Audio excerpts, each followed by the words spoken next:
பாலசுப்பிரமணியர் அருளால் ஆன்மீக அன்பர்கள், நேயர்கள், ஜோதிட அன்பர்கள் அனைவருக்கும் அன்பான வணக்கங்கள். நான் உங்கள் வாழ்க வளமுடன் ஜோதிடர் ஸ்ரீ குரு சுந்தரவடிவேல். இப்போ பார்த்தீங்கன்னா 2025 நடக்க இருக்கிற தமிழ் புத்தாண்டு எப்படி இருக்குது, என்னென்ன விசேஷங்கள் இருக்குது, ஒவ்வொரு ராசிக்கும் எப்படி இருக்கும், என்ன செய்யலாம், என்ன செய்யக்கூடாது, என்ன விதமான வழிபாடுகள் செய்யணும், ஒவ்வொரு நட்சத்திரங்களுக்கும் என்ன விதமான பலன்கள் இருக்குது, இந்த ஆண்டு முழுவதும் இருக்கக்கூடிய கிரக பெயர்ச்சிகளால் ஏற்படக்கூடிய மாற்றங்கள் என்ன, வளர்ச்சி எப்படி இருக்கும், குடும்ப வாழ்க்கை எப்படி இருக்கும், சுப நிகழ்ச்சிகள் எப்படி இருக்கும், வீடு, வண்டி, வாகனம் மற்றும் அசையும் மற்றும் அசையா சொத்துக்கள் யாருக்கு அமையும், குழந்தை பாக்கியம் யாருக்கு கிடைக்கும் அப்படிங்கும் பல்வேறு விஷயங்களை பற்றி இந்த ஒரு வருடம் இருக்கக்கூடிய மொத்த பலனையும் நம்ம இந்த வீடியோ மூலமாக பார்க்க இருக்கிறோம். இப்போ இந்த விசுவாவசு வருடம் தமிழ் புத்தாண்டுகளில் 60 வருடங்களில் 39வது வருடம் தான் இந்த வருடம்.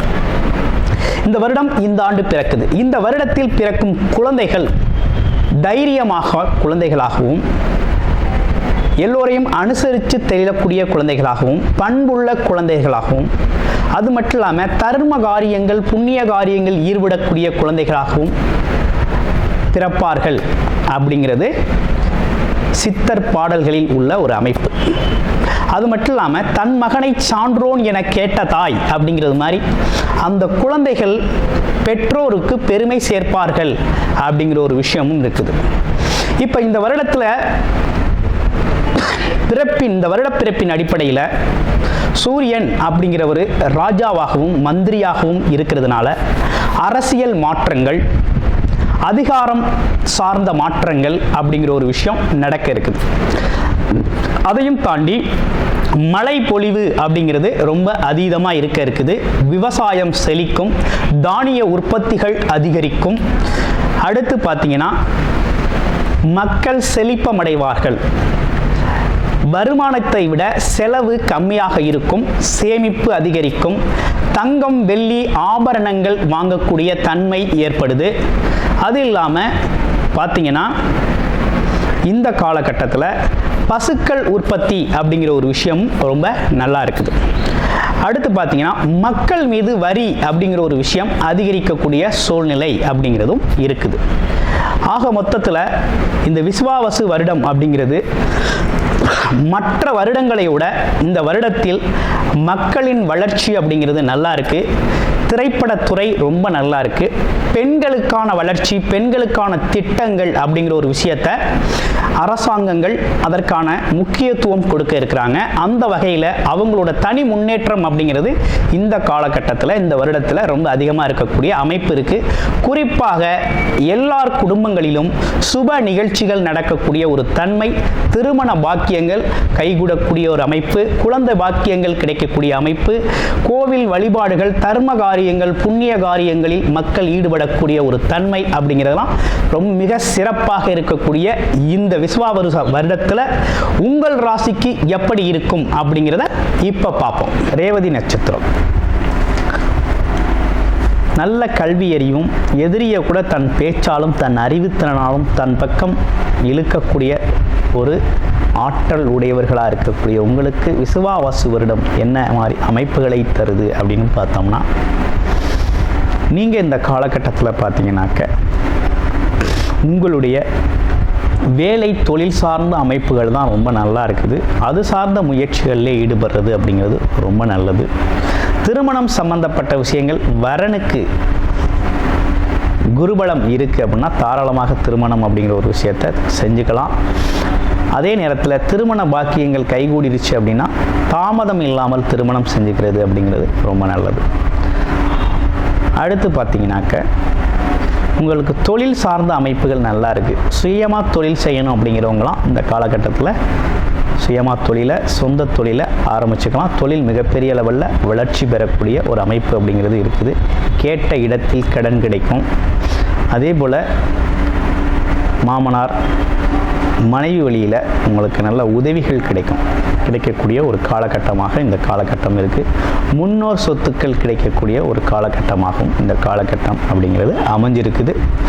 அதே போல் வெளிநாடு வேலை வாய்ப்புகள் ஒரு சிலருக்கு இந்த காலகட்டத்தில் மிகப்பெரிய உயர்வை தரக்கூடிய வகையில் இருக்குது.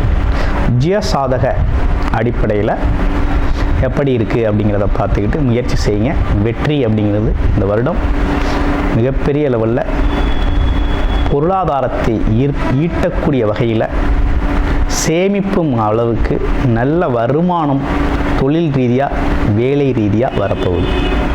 அனைவருக்கும் இனிய புத்தாண்டு நல்வாழ்த்துக்கள். உத்திரக்காரகனை அதிபதியாக கொண்ட மீனம் ராசி நேயர்களே, இப்போ உங்களுடைய ராசியிலிருந்து பார்த்தீங்கன்னா 3ஆம் இடத்துல சஞ்சாரம் செய்துக்கிட்டு இருந்த குரு பகவான் முயற்சி ஸ்தானம், வெற்றி ஸ்தானம், தைரியஸ்தானம் அப்படின்னு சொல்லக்கூடிய ஒரு அமைப்பில் இருந்த உங்களுடைய ராசிநாதன் இப்போ எப்படி இருக்கார் அப்படின்னு பார்த்தோம்னா 4ஆம் இடமான சுகஸ்தானத்தில் போய் அமர்றார். 4ஆம் இடமான சுகஸ்தானத்தில் போயிட்டு அமர்றாரு. அடுத்து அதனை தொடர்ந்து பார்த்தோம்னா ராகு கேதுக்கள் மே 18ஆம் தேதி பார்த்தோம்னாக்க உங்களுடைய ராசியிலே இருந்த ராகு 12ஆம் இடத்திற்கும் 7ஆம் இடத்தில் இருந்து வந்த கேது 6ஆம் இடத்திற்கும் இடம் மாற்றம் பெயர்ச்சி அப்படிங்கிறது நடக்குது. சனி பகவான் பார்த்தீங்கன்னா இந்த வருடம் ஃபுல்லவே 7.5 சனி காலத்தில் ஜென்மச்சனியாக சஞ்சாரம் செஞ்சுக்கிட்டு இருப்பார். இதுதான் கிரக நிலைகளோட அமைப்பு.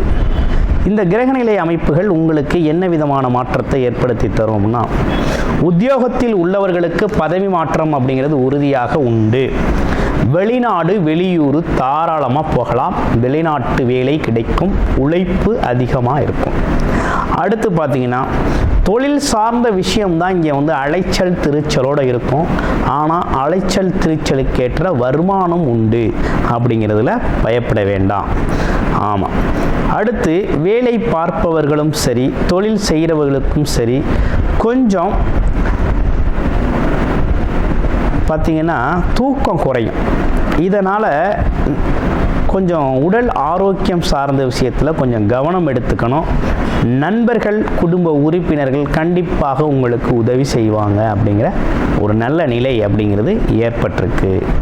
அப்போ தொழில்துறையில் எவ்வளவு வருமானம் வந்தாலும் அந்த வருமானத்திற்கு ஏற்ற செலவு அப்படிங்கிறது கண்டிப்பாக இருக்குது. ஆமாம், அதற்கேற்ற செலவும் உண்டு. இந்த காலகட்டத்தில் உங்களுக்கு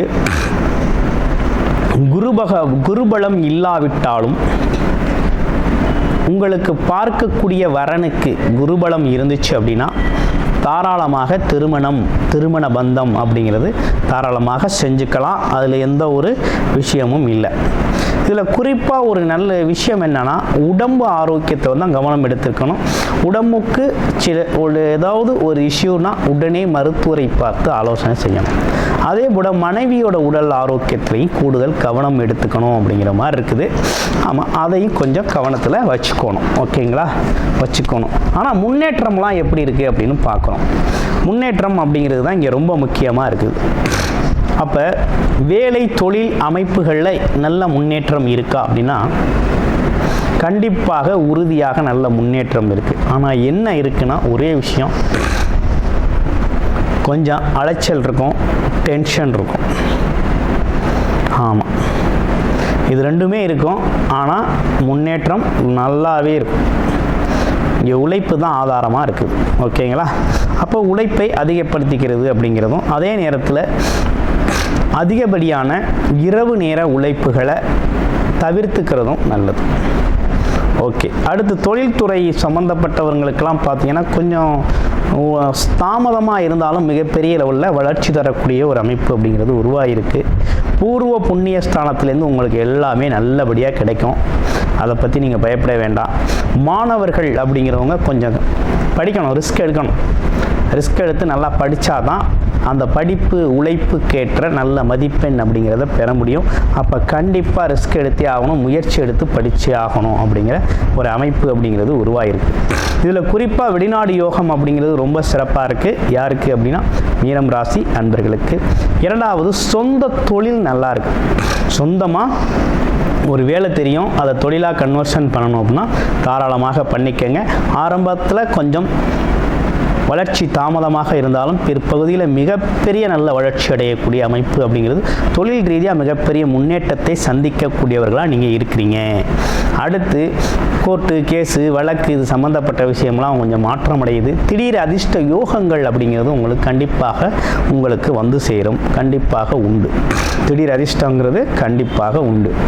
அப்போ எப்பேற்பட்ட பிரச்சனைகளுக்கும் தீர்வாக குரு பகவான் இந்த வருஷம் உங்களுக்கு கொடுக்குறார். பல்வேறு வகையில் தீர்வை கொடுக்குறார். அப்போ எல்லாமே சுபமாக நடக்கக்கூடிய ஒரு அமைப்பு அப்படிங்கிறது மீனம் ராசிக்கு ரொம்ப அருமையாகவே அமைஞ்சிருக்கு.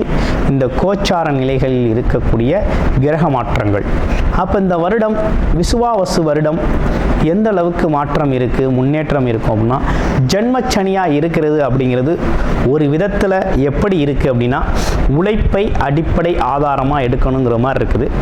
அதே நேரத்தில் எடுக்கிற முயற்சிகளில் சின்ன தாமதங்கள் இருந்தாலும் மிகப்பெரிய லெவலில் உங்களுக்கு வெற்றியையும் அந்த முயற்சிக்கான பலனும் கிடைக்கும். அது உறுதியாக இருக்குது. வெளிநாடு யோகம் இருக்குது. தொழில் சார்ந்த முதலீடுகள், தொழில் சார்ந்த முயற்சிகள் அலைச்சல் திருச்சலாக இருந்தாலும் மிகப்பெரிய லெவலில் வளர்ச்சி அடையும் அப்படிங்கிறது நன்றாகவே இருக்குது. கூடுதலாக உடல் ஆரோக்கியத்தில் கவனம் எடுத்துக்கணும். வழிபாடு அப்படின்னு எடுத்துக்கிட்டோம் அப்படின்னா, ஆஞ்சநேயரை நெய் தீபம் ஏற்றி சனிக்கிழமை கம்பல்சரி வணங்கி வரணும் அப்படிங்கிற அமைப்பு இருக்குது. அதே போல் சனிக்கிழமைகளில் பார்த்திங்கன்னா எள் தீபம் அல்லது நல்ல எண்ணெய் தீபம் அப்படிங்கிறது சனி பகவானுக்கும் ஏற்றிக்கிட்டு வரணும். ஏற்றிக்கிட்டு வந்தீங்க அப்படின்னா கண்டிப்பாக உங்கள் வாழ்க்கையில் நல்லதொரு மாற்றம், முன்னேற்றம், உடல் ஆரோக்கியம் மெயினாக சீரடையும். ரெண்டாவது, பொருளாதாரம் முயற்சிகளில் இருந்த சிறு தடைகளோ காரிய தடைகள்லாம் நீங்கி சக்ஸஸ்ஃபுல்லாக ஒரு நல்லதொரு வாழ்க்கை அப்படிங்கிறது ரொம்ப சிறப்பாகவே இந்த வருஷம் அமையும். இதில் குறிப்பாக என்னென்னு கேட்டிங்கன்னா, உங்களோட பிறப்பு ஜாதகம் ரொம்ப முக்கியம். கோச்சார கிரகங்கள் இப்படி இருந்தாலும், அதன் பலன்கள் இப்படி இருந்தாலும், பிறப்பு ஜாதகம் எதன் அடிப்படையில் இயங்குது அப்படிங்கிறத தசாபுத்தி அடிப்படையில் பார்க்கணும். அப்போ என்ன தசாபுத்தி அப்படிங்கிறத பார்த்துக்கிட்டு இந்த பலனில் எந்த செக்டாரில் நம்ம வளர்ச்சி அடையணும் அப்படின்னா அவரவர் முயற்சி வயதுக்கு ஏற்றார் போல் அதது சார்ந்த முயற்சிகளை எடுக்கணும் அப்படிங்கிறது ரொம்ப முக்கியம். இப்போ உங்களை பொறுத்த வகையில் வழிபாடுகள் அப்படிங்கிறது ஆஞ்சநேயர் நெய் தீப வழிபாடு அப்படிங்கிறது ஏற்கனவே சொல்லப்பட்டிருக்கு. ஃபாலோ பண்ணிக்கிட்டு வாங்க, வாழ்க்கை வளமாகும். இந்த இனிய விசுவாவசு வருட தமிழ் புத்தாண்டு நல்வாழ்த்துக்கள். நன்றி, வணக்கம். கூடுதல் தகவலாக நேயர்களின் விருப்பத்திற்கிணங்க நமது ஸ்ரீ பாலசுப்பிரமணியர் ஆலயத்தில் அனைத்து விதமான சகல விதமான தோஷங்களும் நிவர்த்தி அடைய பரிகார பூஜைகள் தொடர்ச்சியாக நடக்க இருக்குது. அது மட்டும் இல்லாமல் திருமண தடை, குழந்தையின்மை, தொழில் முன்னேற்றம், வேலை வாய்ப்பு கிடைத்தல், ராகு கேது தோஷங்கள் நிவர்த்தி அடைய, குலதெய்வ அருள் கிடைக்க, கடன் பிரச்சனை தீர, வாழ்வில் பணம் பொருள் செல்வாக்கு அதிகரிக்க, இப்படிப்பட்ட விஷயங்களுக்காக பல்வேறு விதமான சகல பிரச்சனைகளுக்கும் தீர்வு கிடைக்கும் வகையில் பரிகார பூஜைகள் நமது ஸ்ரீ பாலசுப்பிரமணியர் ஆலயத்தில் நேயர்களின் விருப்பத்தின் பேரில் தொடர்ச்சியாக நடக்கிறதுக்கு உங்களுக்கு விருப்பம் இருக்கும் பட்சத்தில் டிஸ்பிளேல தர நம்பருக்கு கால் பண்ணி உங்களுக்கான பரிகார பூஜைகளை ஸ்ரீ பாலசுப்பிரமணியர் ஆலயத்தில் செய்து கொள்ளலாம். நன்றி, வணக்கம்.